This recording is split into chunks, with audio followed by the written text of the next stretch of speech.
A continuación, y para finalizar, estará con nosotros Camilo Rivero, economista egresado de la Universidad Central, magíster en negociaciones económicas e internacionales y presidente del Instituto Venezolano de Planificación Aplicada. Adelante, Camilo. Aquí tengo.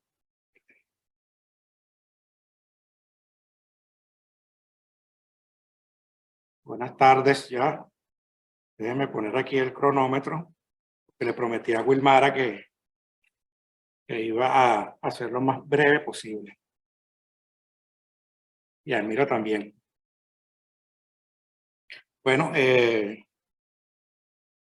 la ponencia que voy a desarrollar lleva por título La inserción de Venezuela en un relacionamiento internacional contrahegemónico y multipolar como estrategia para la construcción de la economía productiva post-rentista. Me cansé. Un poco como larga el título, ¿no? Ya lo que me acaba de decir es muchas gracias. Terminé la ponencia con el título. Jorge. Bueno, ¿y cómo esto tiene que ver con el tema de la integración económica? Que es el tema que nos ocupa hoy, ¿no? Entonces, fíjense, no es solamente la inserción de Venezuela en el concierto económico internacional, sino de qué manera ocurre esa inserción y que se inserta en un esquema contrahegemónico y multipolar. Estas son dos categorías fundamentales para entender la estrategia que Venezuela tiene en materia de política exterior y en el ámbito económico fundamentalmente. Y con un objetivo que es un anhelo. Ya lo habíamos dicho en oportunidades anteriores. Un anhelo de casi un siglo de superar el modelo rentista petrolero que existe en Venezuela desde principios del siglo XX y que aún se conserva. Entonces, bueno, entrando en materia con el tema de la integración económica, hay una cita del general Juan Domingo Perón que decía: el siglo XXI nos encontrará unidos o dominados. Bueno, llegó el siglo XXI y nos encontró dominados. Y nos encontró dominados porque nos encontró divididos. Con esos esquemas de relacionamiento, sobre todo en el continente americano, que son expresión de la doctrina Monroe y de estar en un continente donde está la principal potencia económica, cultural y militar del planeta, que son los Estados Unidos. Y la manera como ellos siempre han visualizado la relación con América Latina, que tiene una expresión que pareciera un lugar común, pero que lo resume todo, que es que somos su patio trasero. Y como tal nos tratan. ¿Okay? Y en el ámbito económico, esa no es la excepción. Y es por eso que un señor, muy fanfarrón él, muy anaranjado él, se da el tupé de decir: cuando yo dejé la presidencia, la economía venezolana estaba a punto de colapsar. Nos hubiésemos apoderado de ella, con todo ese petróleo que tiene. Ahora se lo tenemos que comprar. Con toda la desfachatez del mundo. Con todo vamos a decirlo como diría Jorge, con todo el caretablismo del mundo. Se atreve a decir, en el marco del derecho internacional público, en el marco de la Carta de Naciones Unidas, en el marco del respeto hacia las naciones, hacia la soberanía de las naciones. Este señor se atreve a decir semejante cosa y no pasa nada, que es lo peor. No hay consecuencias, no tanto a la declaración, a los hechos como tal. Bueno, entonces el orden económico que está vigente en el mundo de hoy, que es el orden económico de la globalización neoliberal unipolar, lo que hace es reforzar esa división internacional del trabajo que tiene como característica el esquema o reforzar el esquema centro-periferia, que hacía mención Alejandro en su intervención. De manera que tenemos unos países pequeños, un pequeño número de países, pero muy poderosos, países desarrollados, que son los países del centro, y una extensa cantidad de países periféricos, subdesarrollados y dependientes en ese orden económico. Pero esa es una periferia además desarticulada, porque ese orden económico mundial requiere una periferia desarticulada, ¿ok? Para que pueda ser una periferia subordinada y una periferia alineada a esos centros hegemónicos de poder. Y este orden económico lo que está es reforzando esa tendencia y ampliando esa brecha entre los países centrales y los países periféricos, con el agravante de que ese orden económico mundial está comandado para adelantar los procesos de acumulación de capital, está comandado por las corporaciones transnacionales y por los grandes capitales financieros especulativos que operan a escala mundial. Y aquí hay un elemento que también hay que introducir como variante. Digo como variante para decir como signo distintivo, que es que hoy por hoy se está produciendo una confrontación a nivel global entre el sector productivo de la economía y el sector especulativo de la economía. Y esa confrontación es constante y esa confrontación está siendo dominada por el sector financiero especulativo. ¿Okay? Citemos, por ejemplo, una frase del presidente ecuatoriano Rafael Correa. El gran desafío de la humanidad es liberar a la economía real de la sumisión en que la tiene la economía financiera. Fin de la cita, Francisco.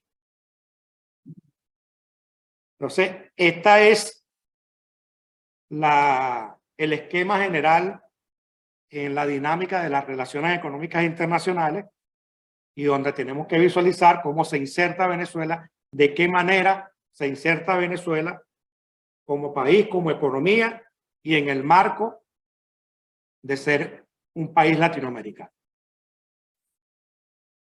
Y efectivamente, la apuesta fundamental de Venezuela en ese sentido son los esquemas de integración, en el caso nuestro, que tiene que ver con la ponencia, los esquemas de integración económica. Pero esquemas de integración económica de nuevo tipo. Como comentaba Alejandro y también lo reforzó Francisco, no sobre los esquemas que se adelantaron en el siglo XX, la CAN, el Mercosur original y otros esquemas de integración. No, porque un elemento central para romper con este esquema de dependencia en este orden económico mundial es precisamente desacoplarnos de esa lógica impuesta por ese orden económico mundial. Y eso no es una tarea sencilla, no es una tarea menor. Es un elemento clave, crucial y constituye de hecho un desafío histórico para poder avanzar en un anhelo fundamental que es el desarrollo económico y social de nuestros pueblos. Y es un desafío, entre otras cosas, porque esto supone una rebelión a ese orden económico mundial. O sea, ese orden económico, repito, necesita países sumisos, subordinados y alineados. Y en la medida que nosotros transitamos por un esquema de integración que es incompatible con ese orden económico, Bueno, los países del centro van a reaccionar y van a reaccionar con fuerza para evitar a toda costa que esos procesos se consoliden. Tú mencionabas Mercosur, la suspensión de Venezuela, pero podemos mencionar cualquier cantidad de expresiones de cómo el imperialismo reacciona ante este tipo de iniciativas. En todo caso, el artículo 153 de la Constitución de la República Bolivariana de lo siguiente, de Venezuela, nos dice: la República promoverá y favorecerá la integración latinoamericana y caribeña en aras de avanzar hacia la creación de una comunidad de naciones, defendiendo los intereses económicos, sociales, culturales, políticos y ambientales de la región. La República podrá suscribir tratados internacionales que conjuguen y coordinen esfuerzos para promover el desarrollo común de nuestras naciones y que garanticen el bienestar de los pueblos y la seguridad colectiva de sus habitantes. Para estos fines, la República podrá atribuir a organizaciones supranacionales, mediante tratados, el ejercicio de las competencias necesarias para llevar a cabo estos procesos de integración. Fíjense lo ambicioso y el alcance de estos preceptos constitucionales, que es un reto llevarlo a la práctica por los elementos que he mencionado. Pero aquí está inscrito el ALBA, Francisco. El ALBA es una expresión concreta de esta intención y de esta manera de relacionarnos internacionalmente de una manera distinta, tanto en América Latina como en el mundo, con una mayor dimensión. El nuevo Mercosur, que fue el que impulsó el comandante Chávez y que estaba en sintonía con esa primera oleada progresista en el continente, permitió avanzar en esa dirección. Y Petrocaribe, que también asomó Francisco. Ahora, ¿cuál es el elemento central aquí? Esto ya tú le echaste azúcar, fácil. Ok, ya lo voy a batir entonces.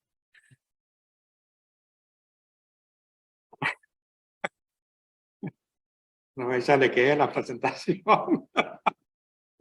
Bueno, estos esquemas de integración, el elemento central de estos esquemas de integración económica es que, Alejandro, trasciendan las clásicas dinámicas comerciales designadas por la competitividad para acceder a los mercados ampliados, que era la característica común de los esquemas de integración. Eran básicamente esquemas de integración comercial basados en la competitividad y donde paradójicamente son esquemas de integración donde los miembros de esos esquemas se comportaban más como competidores que como socios, y donde Francisco, los temas de las controversias comerciales eran el pan de cada día. Entonces, de lo que se trata, y aquí viene la médula de mi ponencia, es basar la integración económica en la integración productiva. Que la integración productiva se convierta en el elemento central sobre la cual se estructura la integración económica. ¿Okay? Mediante la conformación de encadenamientos regionales complementarios. Este es el concepto clave.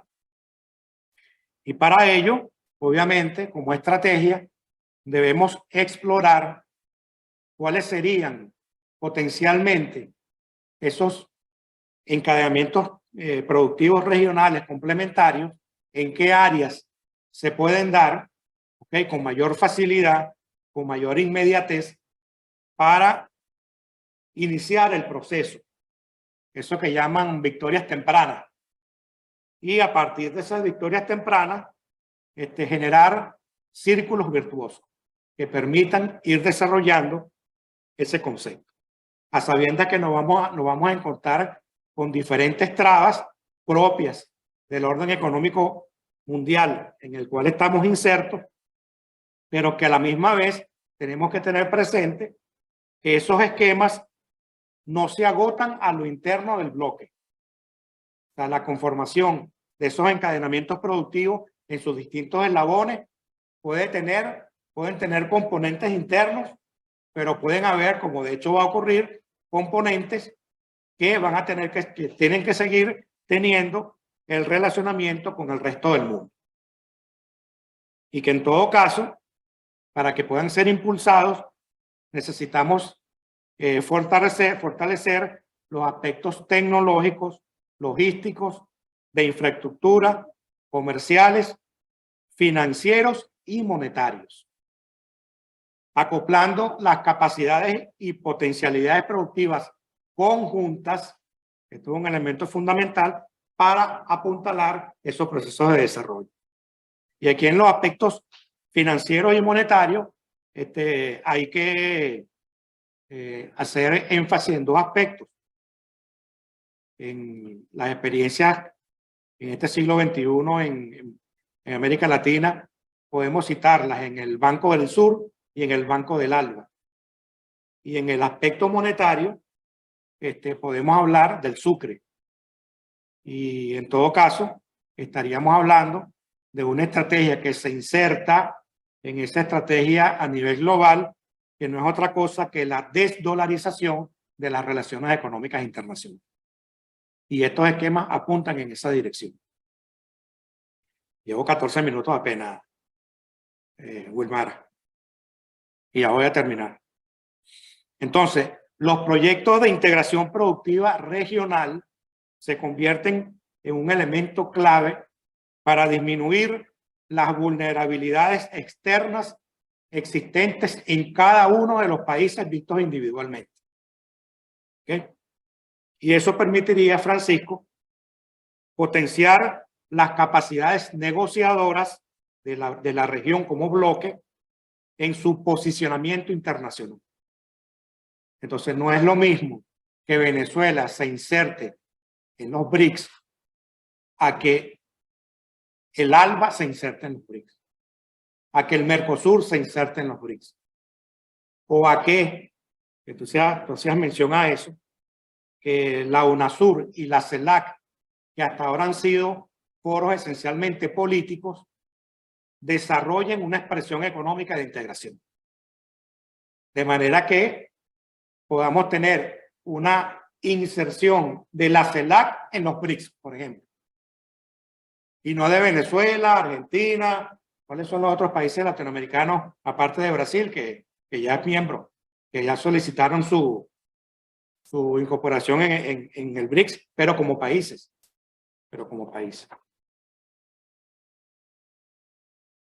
Y aquí hago el empalme, porque estamos en presencia, ya lo sumó Francisco, del surgimiento de nuevos bloques geoeconómicos que atentan con el orden económico mundial vigente de la globalización neoliberal unipolar.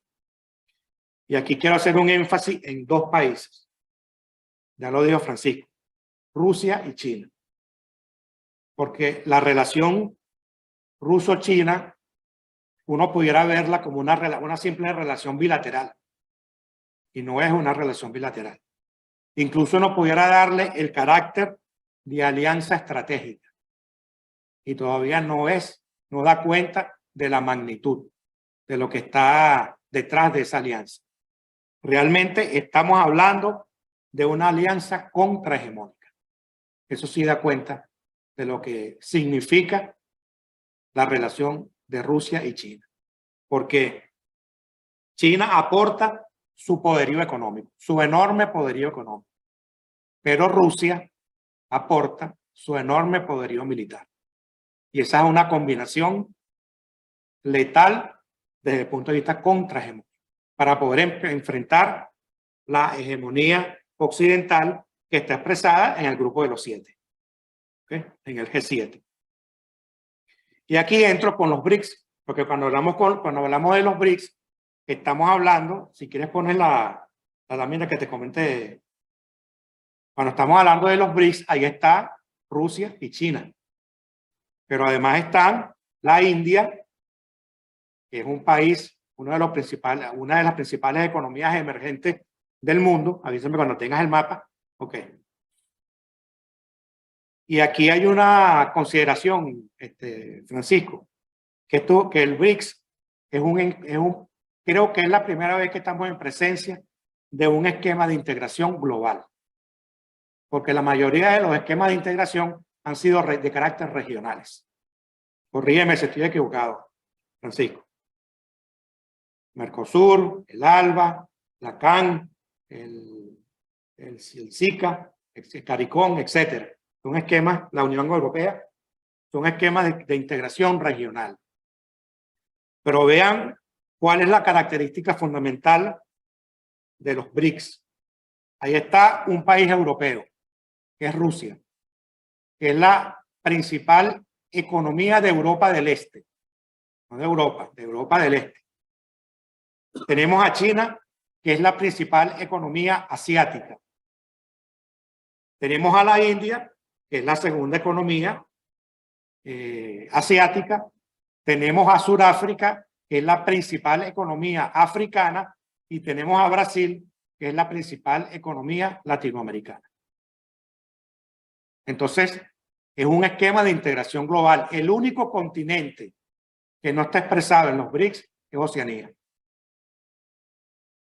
De resto, están estas principales economías de cada uno de esas áreas continentales. Fíjense que México, que es la segunda economía en América Latina,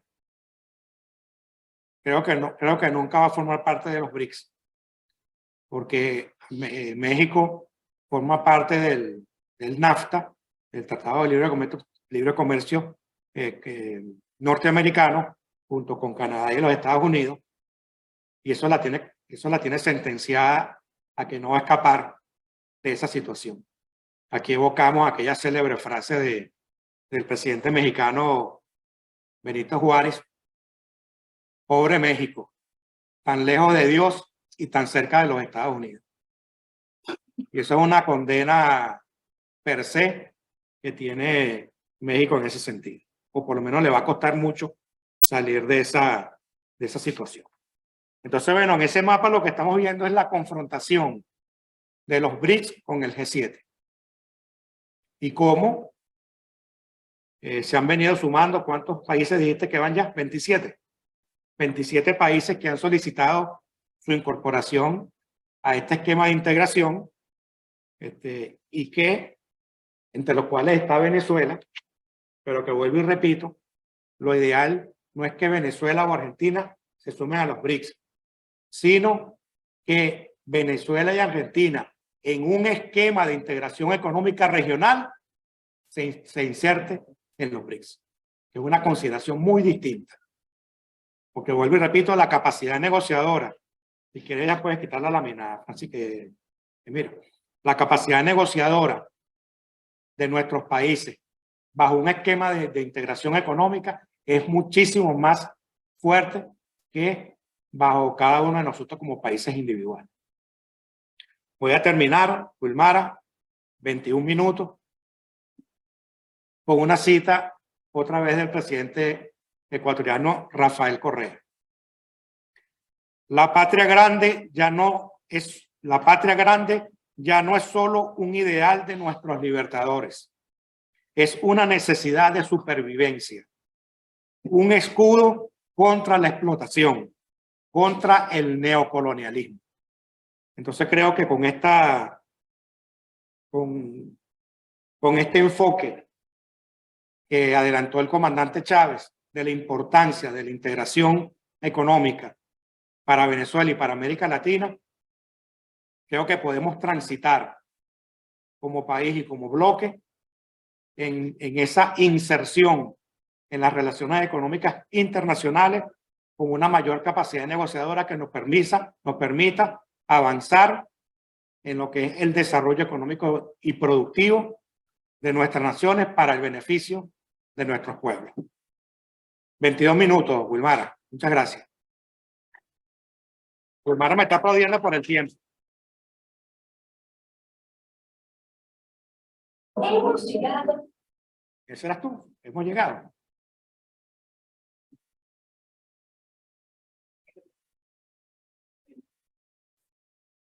Obviamente. Yo terminé. Pues eso sigue abierto.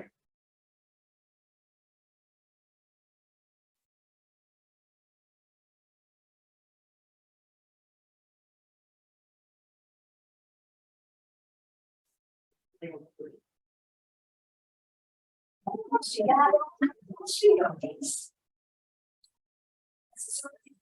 Socialismo, la presidencia territorial de planificación, a través de la Fundación Escuela Nacional de Planificación, de formación masiva en planificación.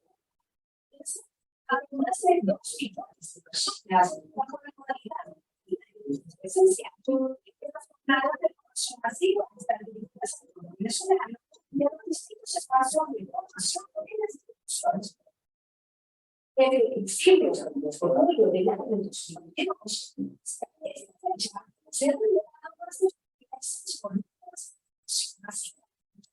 las cuales la participación de reconocidos con ellas en el área de planificación local, estratégica, institucional y económica, quienes intercambian sus distintos saberes sobre lo venezolano.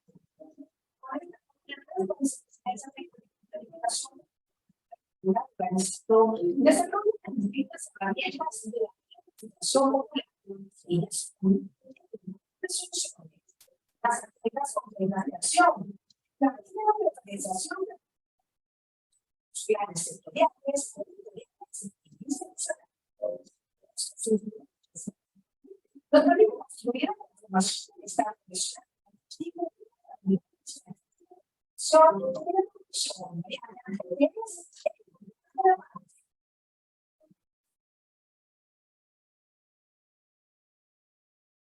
Y de esta manera hemos llegado al final de esta sesión de trabajo del curso número 47 del Plan de Formación Masiva de Planificación Popular. Ya está abiertas las inscripciones para nuestro nuevo curso, que sería el número 48, que está referido a el Plan Sectorial de Pueblos Indígenas. Tengan todos muy buen provecho, muy buenas tardes y será hasta la próxima oportunidad.